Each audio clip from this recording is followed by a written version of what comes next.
చంద్రబాబు గెలుపుతోనే నిజమైన సంక్షేమ రాజ్యం వస్తుందన్నారు ప్రకాశం జిల్లా కొండపి ఎమ్మెల్యే డోలా శ్రీ బాల వీరాంజనేయ స్వామి. ఎన్నికల ప్రచారంలో భాగంగా ముత్తరాసుపాలెం, వెల్లుటూరు గ్రామాల్లో పర్యటించారాయన. వైసీపీ పాలనలో రాష్ట్రం అధోగతి పాలైందని, సీఎం జగన్ రాష్ట్రాన్ని మద్యం, ఇసుక, గంజాయి మాఫియాగా మార్చారని విమర్శించారు. సంక్షేమ పథకాలు అందరికీ అందకుండా వైసీపీ కార్యకర్తలకే అందేలా పాలన సాగించారని ఆరోపించారు చంద్రబాబు. బాల వీరాంజనేయ స్వామి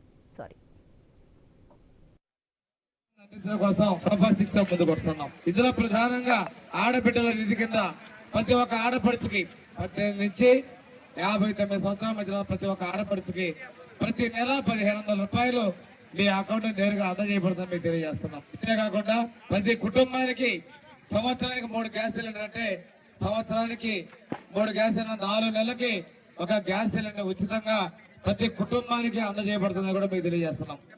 జగన్మోహన్ రెడ్డి గారు 5 ఏళ్ల నాడు వచ్చి ఇట్లా 3000 పెన్షన్ ఇస్తారని చెప్పాడు. పత్రికల్లో ప్రకటన ఇచ్చేసరికి ఎన్నికల ముందు వరకు చంద్రబాబు నాయుడు గారు 1000 రూపాయలు ఇచ్చాడని చెప్తాడు. ఈయన ఎప్పుడు ఇచ్చాడో